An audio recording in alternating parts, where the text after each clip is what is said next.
Richard Hammond ne pense pas que je puisse réparer ma McLaren 720S pour Noël. Sérieusement, à Noël? Dans 2 mois. Et McLaren ne pense même pas qu'il soit possible de la réparer. Non, vous ne pourrez pas... Non. Mais aujourd'hui, nous allons leur prouver qu'ils ont tort. Dans la dernière vidéo, nous avons commencé à transférer toutes les bonnes pièces de l'ancien habitacle sur le nouveau. C'est comme ça qu'ils procèdent à l'usine. C'est littéralement comme ça. Et c'était notre seule option. Car l'accident de la McLaren a causé des dommages importants au carbone, le rendant dangereux à réparer. Jusqu'à présent, la reconstruction se passe très bien, mais aujourd'hui, je découvre que ce ne sera pas aussi facile que je le pensais. Je n'atteindrai jamais l'âge de la retraite. Voici le moteur V8 4 litres Twin Turbo que nous allons présenter dans la première moitié de cette vidéo, je pense. Avant d'installer le moteur, nous devons installer le réservoir de carburant, qui sera très difficile d'accès. Voici le réservoir. Nous allons le placer sur ce palan et le pousser sous la voiture. Pouvez-vous croire qu'on est en train de remonter la voiture? Le mieux est de procéder dans l'ordre du démontage. De cette façon, nous n'aurons pas à retirer quoi que ce soit pour remettre une autre pièce en place, si cela a un sens. Réservoir de carburant installé. Ouais! Ouais! Prochaine étape. Quelle que soit la prochaine étape. Il reste encore quelques couvercles à poser sur le réservoir de carburant, qui sont maintenus par quelques boulons et quelques clips en plastique. Et ça devrait être tout pour le réservoir de carburant. Ce connecteur est le fil qui passe sous la voiture jusqu'à la batterie. Ce fil est très important. Rappelez-vous que dans la dernière vidéo, j'ai parlé de l'habitacle d'origine. Nous avons fait entrer ces tuyaux ici, un à droite et un à gauche, et un qui passe directement par le milieu ici. Et sa fonction est de pomper l'air dans la cabine. Nous avons découvert que c'est juste pour obtenir un bruit d'induction à l'intérieur de la cabine afin d'entendre le son à l'intérieur pour avoir l'air cool, ou pour donner l'impression d'avoir l'air cool, alors que celui-ci n'a pas de trou pour le woutish. Il n'y a pas de trou pour le woutush. Il n'y a pas de trou cool. Ouais, il n'a pas de trou cool. Je pense que c'est peut-être parce qu'il vient d'une voiture de course, qu'ils savent déjà qu'ils sont cool et qu'ils n'ont pas besoin de son woutish. Il s'agit donc de savoir si nous faisons des trous pour cela, ce qui ne me préoccupe pas particulièrement. C'est quelque chose qu'on peut faire plus tard, parce que c'est juste au-dessus du moteur. Mais pour l'instant, je pense que je vais le laisser tomber. Mais tenez-moi au courant. Si vous voulez un trou cool. Vous aimeriez avoir un trou cool dans votre voiture? Ça dépend de votre état de coolitude. Ouais, ça dépend de votre état d'esprit du moment. Moi, je suis pas si cool. Nous passons maintenant au moteur. Les choses évoluent rapidement. Le moteur se trouve sur un châssis séparé, comme vous pouvez le voir en bas, et nous devons abaisser la voiture sur ce châssis. Et nous pourrons alors commencer à poser les boulons, comme celui-ci à travers la transmission. Vous pouvez voir à quel point le trou est serré à l'avant de la voiture. Il n'y a pas de place pour l'erreur. Je suis en train de serrer un collier de serrage sur des tuyaux assez difficiles d'accès. Nous allons maintenant soulever la transmission à l'arrière, juste assez haut pour que nous puissions faire passer le boulon dans ce trou. Et pour poser ce boulon, il faut environ 1000 rallonges. Vous êtes prêts? On y va! Je tenais le boulon d'un côté et mon père le serrait de l'autre. Et voilà la transmission fixée à la voiture. Il ne nous reste plus qu'à poser les boulons par le bas pour fixer le châssis du moteur au châssis de la voiture. Avec tout ce poids à l'arrière de la voiture, celle-ci commence à basculer du pont élévateur. Nous avons donc dû sortir des sentiers battus et utiliser une sangle à cliquer pour attacher l'avant de la voiture au bras avant du pont élévateur. De cette façon, elle ne basculera pas lorsqu'on la soulèvera sur la rampe. Et maintenant, une fois que la McLaren est dans les airs, nous pouvons accéder à beaucoup plus de boulons pour serrer le moteur au châssis de la voiture. Il s'agit du fil qui part de la batterie, mais qui est déconnecté avec le fusible pyrotechnique lorsque les airbags se déclenchent, et il va jusqu'en bas, ici, là, jusqu'à l'arrière du moteur du démarreur. Il y a 2 connecteurs qui s'y branchent. Puis, à partir du démarreur, ils reviennent et s'installent sur l'alternateur. Ce gros fil est donc très important. Sans cela, la voiture ne pourrait pas démarrer et la batterie ne se rechargerait pas non plus. Et maintenant, nous passons à des choses plus importantes. L'échappement. C'est bien noir à l'intérieur. Wow! Les tuyaux de descente Larini, livrés avec la voiture, sont équipés de catalyseurs sport.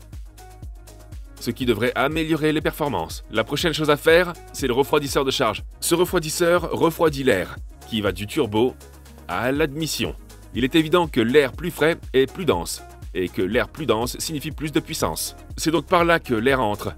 Et nous pouvons le connecter ici. L'air devrait être bien froid, car il passe par le refroidisseur de charge, dont nous avons tous appris l'existence aujourd'hui. Après le refroidisseur de charge, il y a plus de refroidissement de ce côté. Le radiateur, sur lequel se trouve également le condensateur du climatiseur. Le moteur est situé à l'arrière de la voiture et les radiateurs sont assez grands. Il n'y a pas beaucoup d'espace pour placer les radiateurs à l'avant. McLaren les a donc placés sur le côté, de manière à obtenir le plus grand flux d'air possible. Je dois juste m'ajuster que tout est connecté. Si nous continuons à accumuler des choses sur l'arrière, ça va littéralement tout faire basculer. Je pense donc qu'il faut qu'on s'attaque à l'avant. Le problème est que il s'agit d'une conduite à gauche. Non, il s'agit de l'habitacle à conduite à droite. Là-bas, c'est celui à conduite à gauche. Laissez-moi vous montrer les différences. Alors, les principales différences sont donc tous ces trous.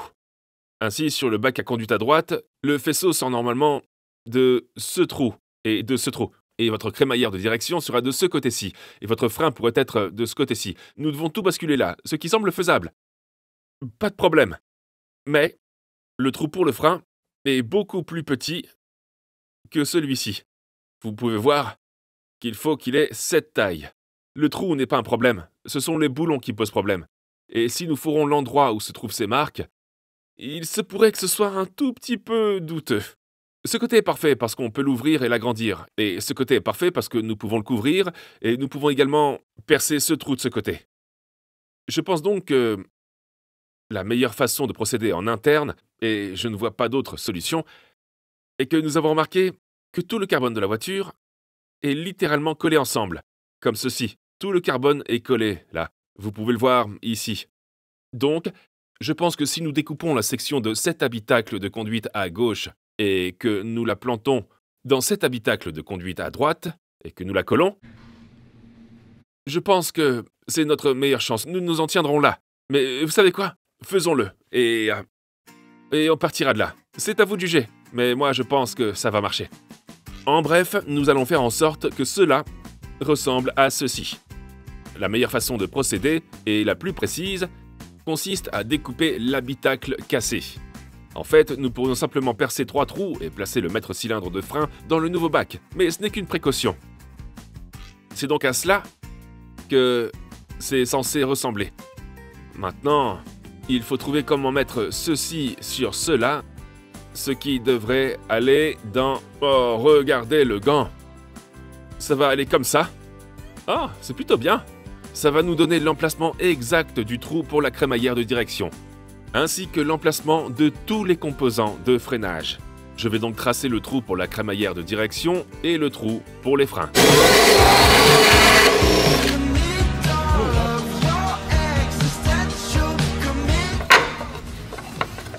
Est-ce que ça s'aligne? Ouais, ça s'aligne, regarde ça. C'est bien ou quoi? Je pense qu'il faut couper un morceau pour que ça rentre là-dedans. C'est pas tout à fait ça, n'est-ce pas? Est-ce que c'est le cas? Ouais, ça va rentrer. On va peut-être devoir demander à Matt de meuler tout ça. Il est doué pour ça. Ouais, c'est un professionnel. Je vais donc coller cette pièce de l'ancien habitacle et la placer sur le nouveau. Et comme l'a mentionné mon père, il se peut que je doive découper le trou à la meule pour qu'il soit parfaitement rond. Cela suffira amplement pour tout monter.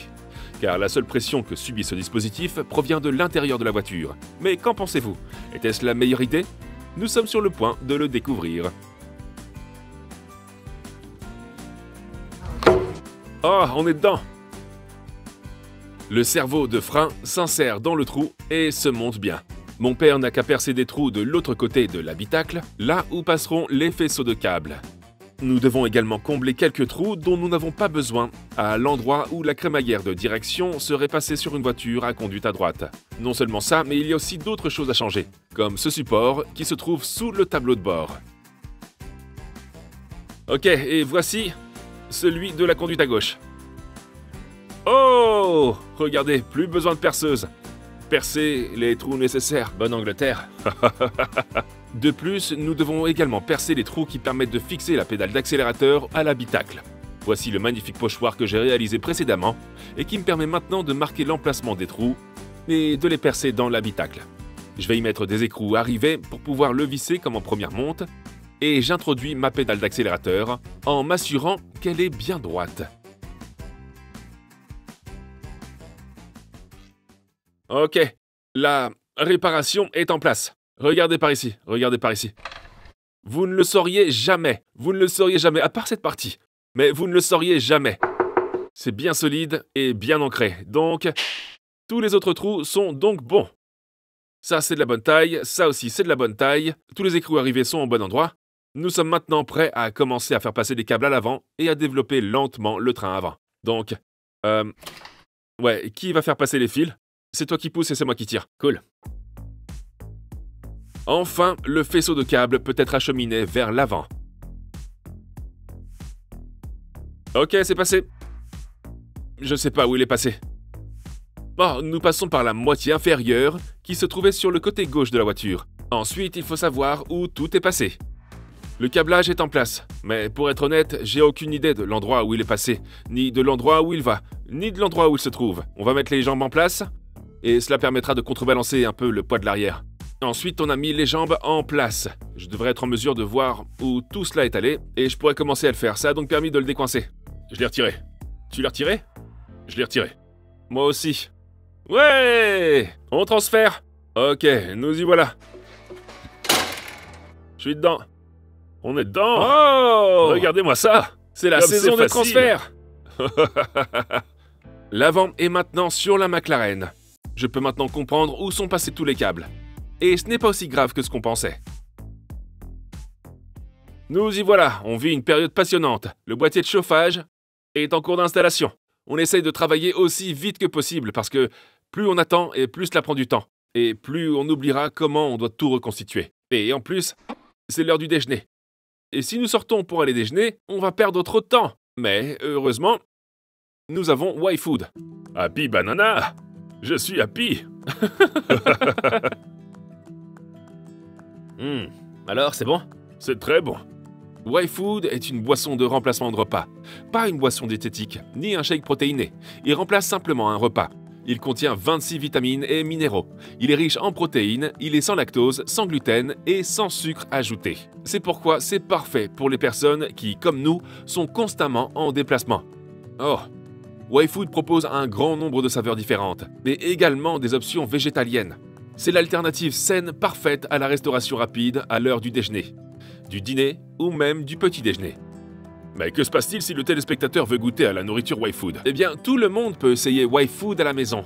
Et vous pouvez obtenir gratuitement une valeur de 100 livres sterling de YFood en cliquant sur le lien dans la description et en remplissant le questionnaire. Vous pouvez potentiellement recevoir gratuitement des produits YFood d'une valeur de 100 livres sterling. Trouvez votre saveur préférée et savourez-la comme moi, mon père et Matt. Merci YFood. Les travaux sur la McLaren commencent.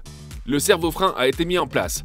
Le boîtier de chauffage est placé à l'intérieur de la voiture et une fois que c'est fait, nous pouvons commencer à soulever le sous-châssis avant avec la crémaillère de direction et toute la suspension qui est reliée et essayer de le monter sur la voiture.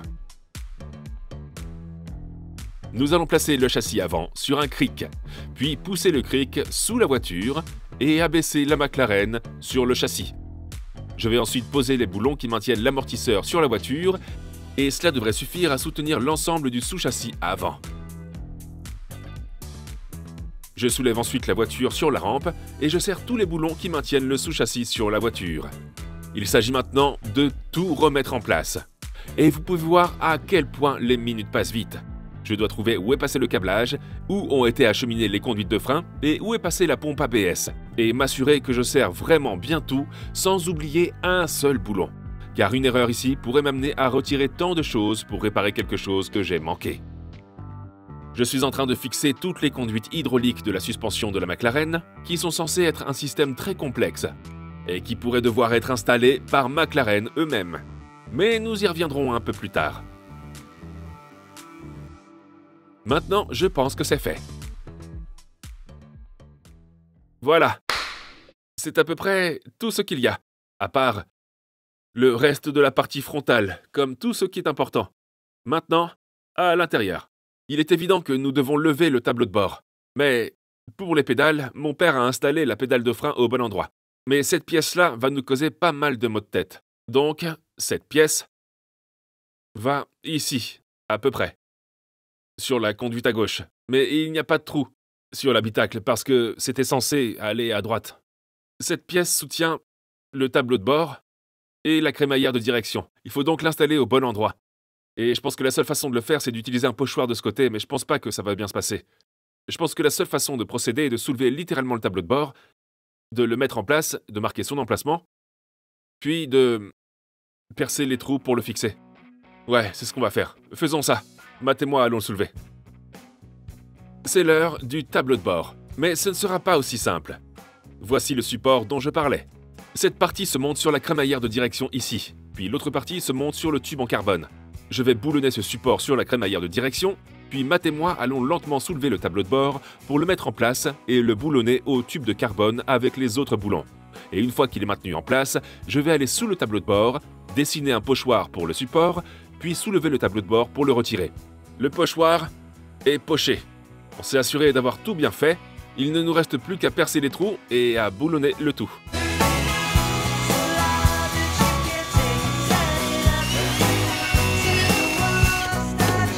Une fois les trous percés, je peux mettre en place l'écrou rifté comme en première monte. Je m'assure que les boulons sont bien vissés. Et je mets l'autre écrou rifté en place. Et pour confirmer, je m'assure que le support est bien aligné sur lui. Ensuite, nous pourrons soulever le tableau de bord pour de bon.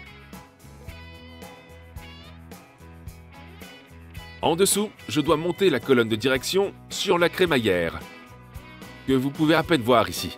Je la fais glisser en place et je la fixe à la colonne de direction à l'aide d'un boulon.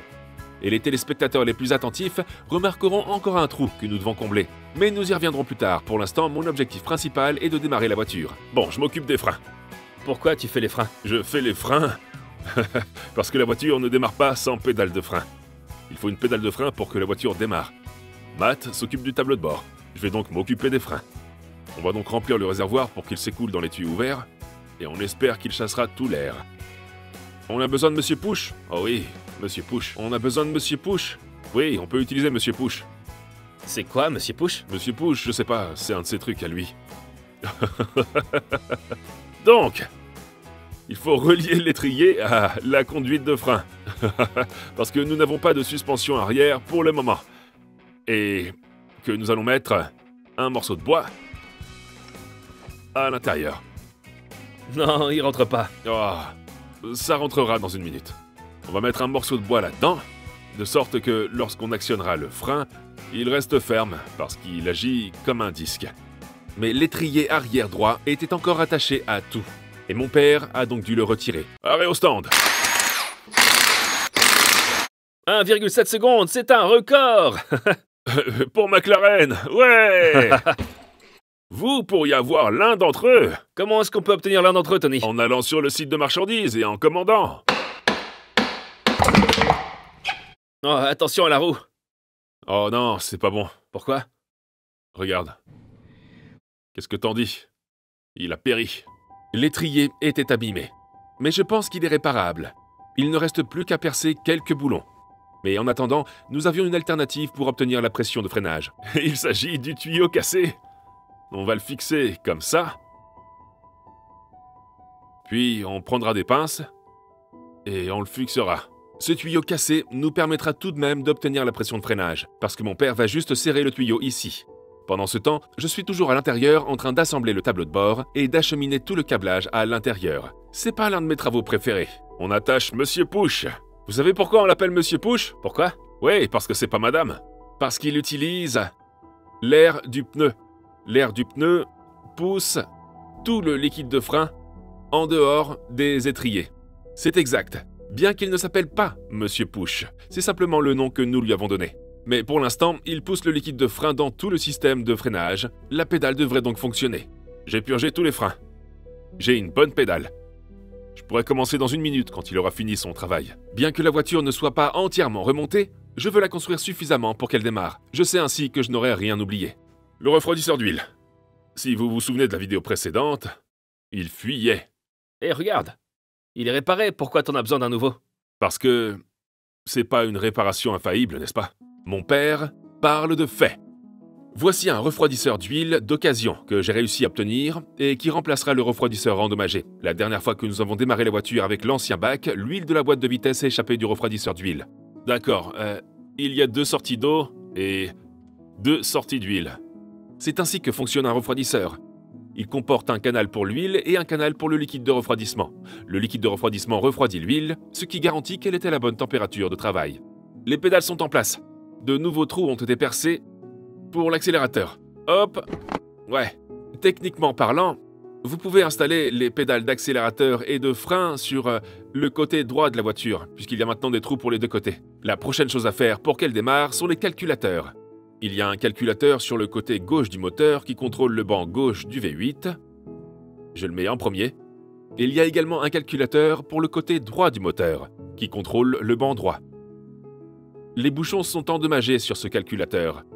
Et je vais devoir voir si je peux commander des bouchons de remplacement. Mais avec ce branchement, cela devrait suffire à faire démarrer la voiture. On a oublié un bouton essentiel.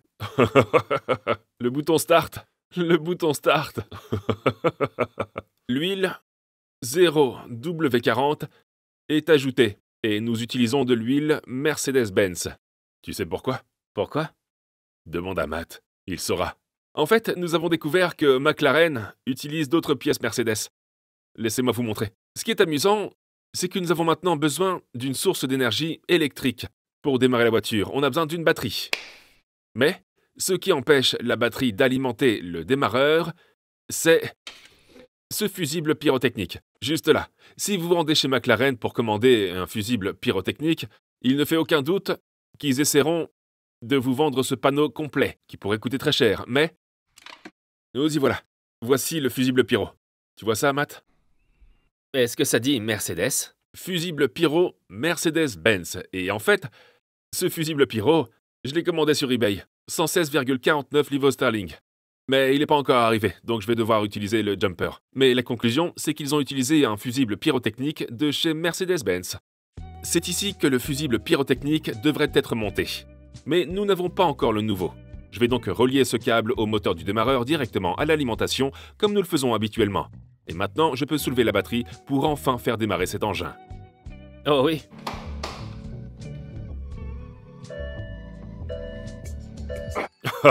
C'est comme la surveillance des battements de cœur. Oh mon Dieu, il y a tellement d'erreurs. Elle est pas heureuse. L'écran s'éteint, s'allume et tout le reste. Malgré toutes les erreurs, je pense que je me suis suffisamment connecté pour le démarrer. Espérons-le. Ok, d'accord. Clé non trouvée. Oh. Oh. Il doit y avoir quelque chose ici qui enregistre la clé, parce qu'il ne trouve pas la clé. Oh, tu penses que c'est ce qui était branché ici? Rappelle-toi. Oh, ouais, c'est dans la console centrale. La console centrale est équipée d'un capteur qui reconnaît les clés présentes dans la voiture. Cette petite chose ovale, ici, nous devons la brancher. Ouais, ça marche. Donc ce petit cerceau est l'élément clé de l'enregistrement. Oh mon Dieu, il y a des lumières partout!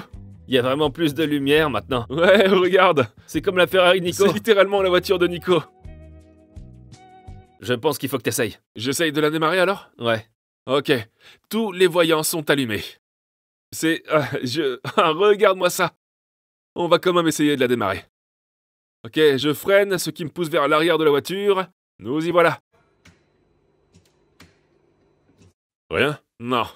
Ce que vous voyez là permet d'enregistrer la présence de la clé dans la voiture. Donc, je pense pas que ce soit ça, mais je veux dire... Allez... Il y avait un autre capteur pour l'enregistrement de la clé. Nous ne savions donc pas s'il fallait le brancher également pour que le véhicule démarre. Mais ça n'a rien changé. Pourquoi tu penses qu'elle démarre pas? Parce que c'est pas encore reconstruit.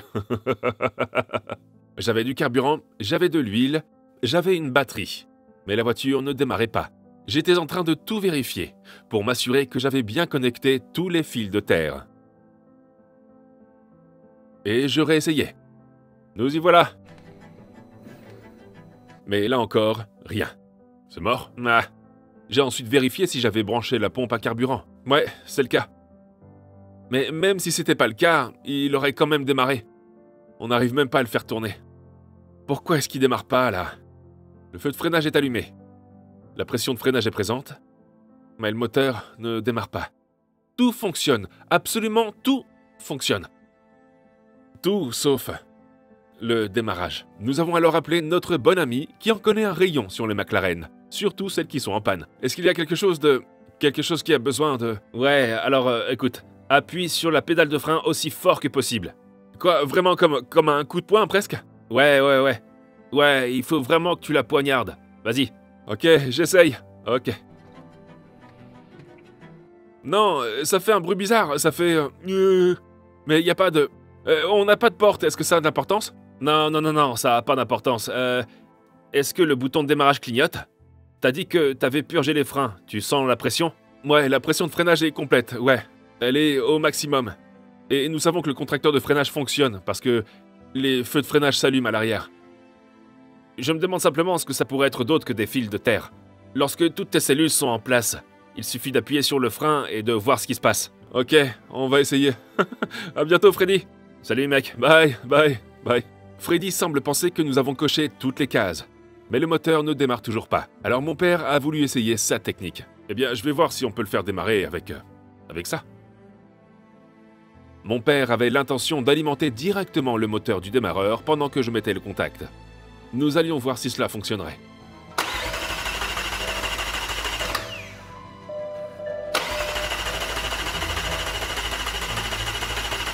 Mais toujours rien. Tu penses que c'est parce qu'il n'y a pas de carburant? Non, j'ai du carburant.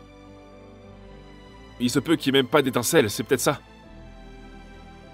J'ai une petite impression que ça a à voir avec le fait que la voiture est comme ça. Eh bien, oui, mais... Nous avons échoué. Je voulais vraiment la démarrer. Juste avant de partir, juste au cas où, il y a 2 fils ici, que nous avons trouvés, qui sont sur le fil de l'ECU pour le moteur et qui ne sont pas connectés. Alors, est-ce que vous pensez que ces fils... Voici le câblage du moteur, et ce sont les 2 seuls fils qui n'étaient pas connectés sur le moteur. Ils n'étaient pas connectés. Et si c'est ça? Ça y est. Cela pourrait-il être lié à la boîte de vitesse? Est-ce que vous pensez que c'est la seule chose qui pourrait faire fonctionner le moteur? Essayons, on va essayer. C'est pas possible. Il peut pas s'agir d'un seul fil. Si ça fonctionne, Ok, nous y voilà.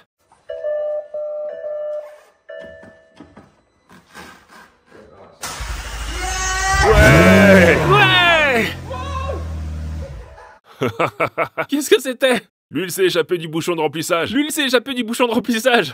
Oh mon Dieu. Eh bien, ça a démarré. Un seul fil. Ce truc, là. Il doit indiquer si la boîte de vitesse est au point mort ou quelque chose comme ça. Parce qu'on dirait qu'il entre dans la boîte de vitesse. Quelque chose comme ça. Ok, nous y voilà.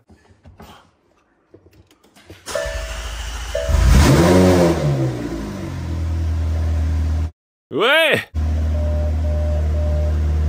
Ça démarre! La direction assistée est en place. Tout va bien? Les radiateurs fonctionnent? Allez! Un seul fil! Bon point! Merci beaucoup d'avoir regardé cette vidéo. Si vous l'avez appréciée, abonnez-vous et donnez-moi un like et je vous donne rendez-vous dans la prochaine vidéo. Peace out!